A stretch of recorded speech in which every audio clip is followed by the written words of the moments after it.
So welcome back to Applying Yourself, a law school admissions podcast. In today's bonus episode, we are recording this right before Halloween, so we're calling it Tips or Treats. Yes, that is. Very, Yes. very clever, in the spirit of Halloween. And so our topic today, we are going to be talking about really tips around the WashU law application process specifically, addressing a lot of the questions we get about specifically our application. There are some really unique things to how people can apply to WashU, to the law school. And so we want to just talk through all of those good things. And my name is Naomi Stewart. I serve as a director in the admissions office. And I'm Anna Donovan. I'm the communications program manager. As Naomi mentioned, we're going to go over a few topics specific to WashU law and our application. I think a lot of our episodes do touch on some WashU law specific things, but we, work really hard to come up with a pretty thorough application for, not too hard, but, and looking critically each year at how we can improve, how we ask for information, what we require, how we allow candidates to apply, specifically we'll talk about this, but our early decision program, and how it may differ, from other schools. We hope that every single one of you listening, again, if I just keep saying 1 million listeners, like maybe we'll just hit 1 million listeners, we'll all apply. Always and forever, we should be hitting on the fact that about 3 years ago, we completely eliminated our application fee. Correct. Yes, we have no LSAC application fee. No LSAC application fee. We have, and I'm sure we will hit on this, a way to actually apply completely fee-free to WashU law. And really always, coming back to, and as we can tie up our cycle, at the end of the summer each year, really what are new endeavors and new ways we can make a legal education available and accessible to more Absolutely. people. And that is really how we make these choices. So Naomi, do you want to start off talking a little bit about what is redacted review? Redacted review. Okay, so at WashU, we accept the LSAT or the GRE. If you've taken the LSAT, that's the score that will, be on your application. If you've taken both tests, we go with the LSAT. But if you've only taken the GRE, we do accept GRE scores. And so, that's your test score. Currently, it's required by the ABA that you have a test score to apply to law school, either LSAT or GRE. And you also need a GPA from an undergrad institution. You need to have graduated from an undergrad institution. And those two things, they are part of your application. They are not the full picture. They are just two aspects of your application. And some people, for myriad of reasons, trust us, we've seen every reason humanly possible, they don't feel it's the strongest representation of the successes they've had, of the skills that they've learned and really developed. And so at WashU, we have the option at WashU Law to redact either or both your test score and your GPA. And so what that does is when you're applying, it makes it so your information going to the admissions committee, let's say you redact your LSAT or GPA, it's not visible. Let's say you redact your LSAC or GRE, it wouldn't be visible. If you redact your GPA, it wouldn't be visible, or both. You have the option to redact both of those. And so what that does is it just, that's just not a factor that is really considered by the admissions committee because those things are not visible to them. Yeah. And, I think ultimately, for us specifically, but when you're looking at schools, like most likely you're probably on some websites, you're looking at some class profiles, you are looking at the medians, which are, the class, when schools post their class stats, the middle, the 50% of the typically LSAT and GPA. Some schools will have GRE information depending on how many candidates they admit with the GRE. And they can be scary to look at. They can be very high if you're looking at some more highly ranked law schools and intimidating, and I think that puts pressure on candidates who may not have those specific scores, self-selecting out of applying to schools that are really great, that could be the great fit for them. We hope kind of de-emphasizes scores and sort of how they may relate or how they may be ultimately Absolutely. an indicator of how well you're going to do in law school. Like, the candidates that are at the top of our 1L class are not the ones with the 180s. It's a mix of students with different backgrounds, different scores. I highly recommend, when you're looking at schools and deciding where to apply, look at the 25th and 75th percentiles. Right. Look at the range of candidates that a school is admitting, while always, reminding yourself that 25% of the class are below both of those. And it can be, and for us specifically, a really wide range of scores that we are admitting ultimately to get to our medians. But again, you are looking at your application materials, you think, wow, like my GPA is just a weak part, and you can have the option to redact that. So we are in our third cycle of offering that to our candidates. Yeah. Um, And so redacted review, it addresses, we hope it helps students feel comfort around applying when there's two things that are required on the application. That's a test score on your GPA.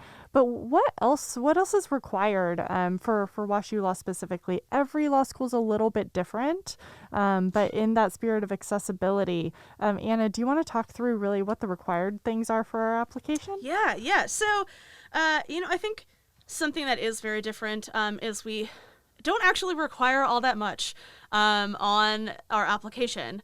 So as I mentioned before, and we'll talk about both our LSAC, our Law School Admissions Council, online application, but also our website application. Really, ultimately, what you have to submit is the application. You have to fill it out and what is required on there, but also your transcripts that are put together, and then, as we mentioned, either your LSAT score or your GRE.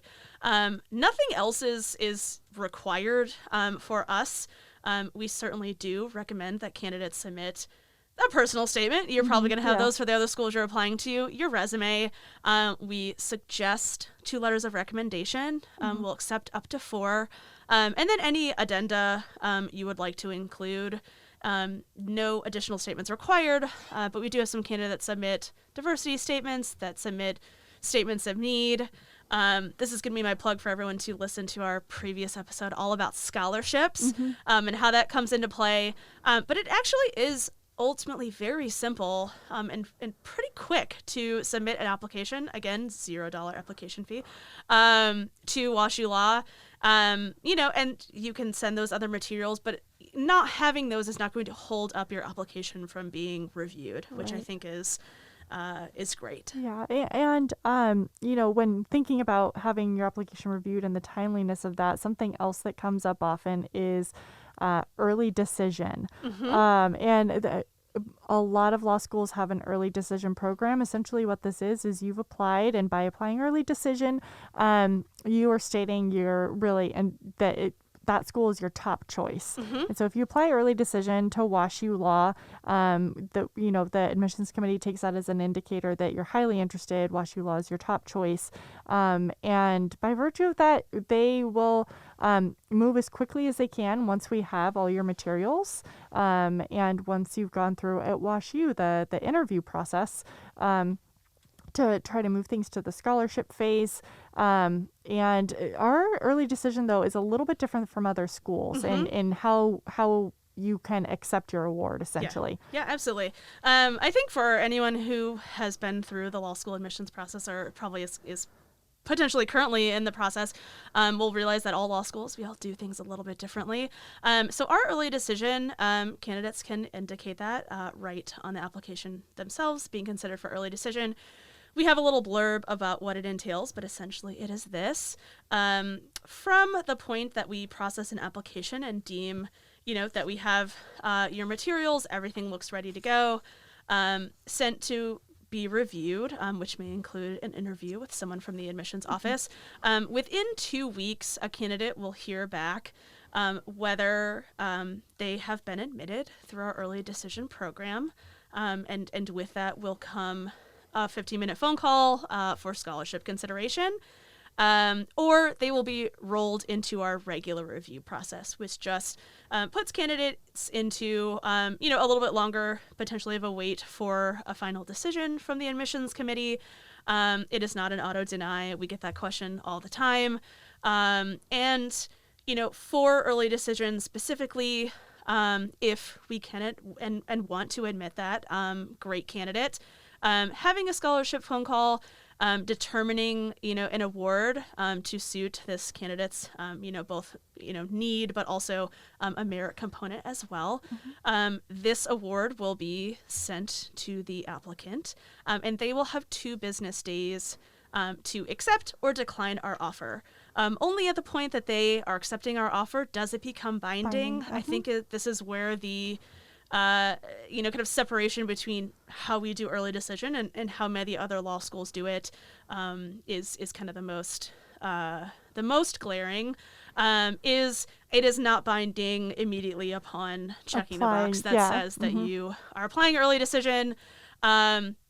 And we have had candidates before who have certainly accepted our offer. At that point, again, it's binding. You're withdrawing your applications from other schools. You're not initiating new applications anywhere. We also have candidates who decline it. Looking at that scholarship award and we're making the strongest one we can, for that specific candidate. Looking at finances and looking at how much private law school costs and cost of living and all these other factors, so we have candidates have candidates that turn that down, which is totally fine. And then, they just continue on with the application process. Absolutely. And so our early decision process, it is a bit unique at WashU Law. And that's not the only thing that's unique about our admission and scholarship sort of process. You did touch on this, Anna, the scholarship calls. Yes. Yeah. So, we do have a whole episode about scholarship calls, but essentially for us, we are kind of implementing a new system this year. All admitted candidates who are automatically considered for a scholarship award. I think it's really important for you all to look and see how each school you're applying to awards scholarship, whether there's anything you need to apply for, etc. For us, it's an automatic consideration, but we are inviting every admitted student to a 15-minute Zoom scholarship call with our admissions staff to really kind of get at what is most important, for our admitted students to be able to attend WashU Law. It's really important for us that we make this really excellent legal education, candidates able to accept our offer, want to potentially move to St. Louis and all those things as the scholarship comes into play. And some very kind of nuanced offerings to our scholarship. We have certainly guaranteed 3-year monetary awards. We have some non-monetary offerings as well, some mentorship opportunities, different things, again, depending on the candidate and what's important to them. Absolutely. And it does bring into the picture the individualized process at WashU. It really starts even before students matriculate. The scholarship is individualized to a student's hopes, concerns, needs. There's a merit component there. And the scholarship call, it does help the committee identify what resources are going to be the most impactful for each individual candidate. And when we think about scholarship, it brings up the process of, okay, so how is that different from financial aid? And so because students in the fall, when they're applying to law schools, they're also filling out the FAFSA, fall into spring, filling that out. How is that different? And so the scholarship is its own thing. It's an award amount. It's monies you're getting that go towards your cost of tuition. If you are awarded a stipend, if you're one of those lucky people, it would go towards cost of living, that kind of thing. But for a lot of students, loans make up that other portion that is either not covered in tuition or in cost of living. And the FAFSA really is the government document that facilitates that between the school and the loan money you would be getting. And that loan amount, you don't get like the piece of paper that says it on there until the summer before you start law school. But if you've got your scholarship award in hand, you can start to put together the picture of how this is going to work for you, all of that, how the numbers are going to work out over 3 years. If you're thinking about public interest practice area, big law practice area, your loan burden after law school, all of that. And we work with students.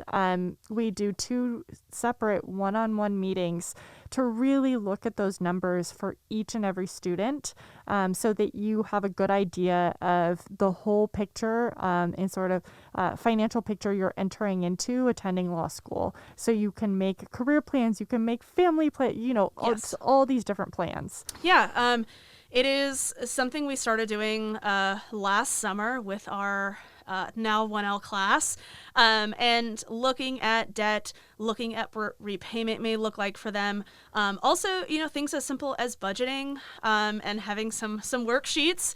Does everyone remember those from grade school? Yes. To fill out, and so many of our students who are moving to St. Louis for law school, also, this may be the first time they're on their own, finding housing, thinking about, like, what is cost of living? What goes into that? And really what essentially a year of law school is going to cost and look like.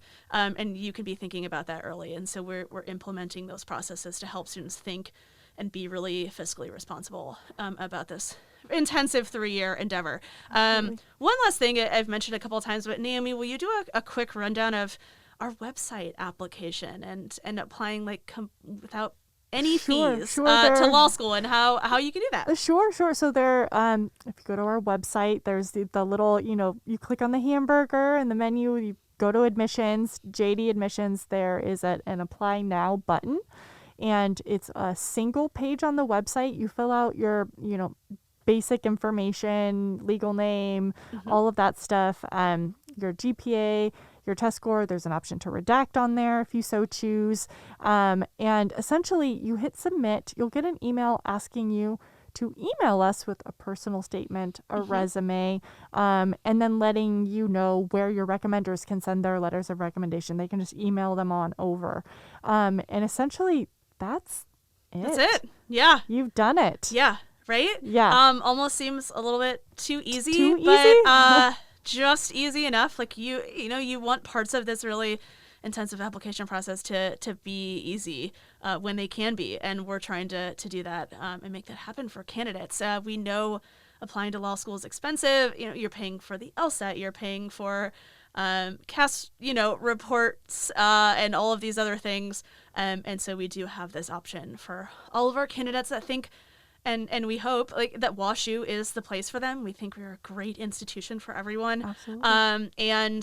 But it's a financial strain to apply to as many schools as you want to. So we have that option for all our candidates. Absolutely. All right. So for our tips or treats episode, Naomi, do you have a number one takeaway tip? I know we talked about all tips. They were all tips. A number one takeaway. So yeah, I think this highlights that each school is a little bit different. WashU Law has some things that we really think these unique things about our application process speak to our values and our goals in having legal education be accessible to everyone. And then by extension, that serves a greater legal community. Diversity in the legal community is, paramount. And so we want the whole process from beginning to end to really be accessible to, a broad range of people.